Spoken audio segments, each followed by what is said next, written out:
তারপরে রাজধানীতে 24% লোক নোয়াখালী মালিক, 24% লোক নোয়াখালী। ল্যান্ড ল্যান্ড ফ্ল্যাট রস 38% মালিক হলো নোয়াখালীর মানুষ।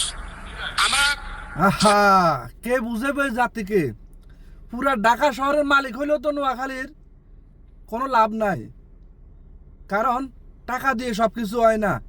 দ্বিতীয় কথা, এই লোকগুলার মুখ থেকে একটাবার শুনলাম না তার এলাকার জন্য যে মানুষগুলা নদী ভাঙন বসত বাড়ি সব ভাঙি নিয়ে যেতে আছে, হতদরিদ্র মানুষগুলার ভূমিহীন হয়ে যেতে আছে, মানুষগুলোর জন্য বাঁধ তৈরি করার জন্য, রোড তৈরি করার জন্য, স্কুল মাদ্রাসা তৈরি করার জন্য, ভালো কোনো কাজের জন্য সংসদে একটা বক্তব্য দিতে শুনলাম না। শুধু টাকার গরম, তাদের টাকার গরমে মানে কিছুই বলা যাইতেছে না। পুরা ঢাকা শহরের মালিক হইলে টাকা দিয়ে সব কিছু হয়?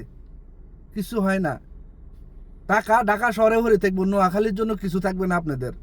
নিজের জন্মভূমির জন্য, সাধারণ মানুষের জন্য তাদের শুধু ভোটটা নিতে পারবেন আর তাদের জন্য কিছু করতে পারবেন না। এ হচ্ছে আমাদের হতভাগ্য মানুষগুলার এমপি মহোদয়। টাকার গরমটাই আছে, এলাকার মানুষের জন্য কিছুই নাই। ভালো লাগলে শেয়ার করবেন। আমার কথাগুলো একটু তিতা লাগে, কিন্তু সত্যটা সবারই খারাপ লাগে, এটাই সত্য।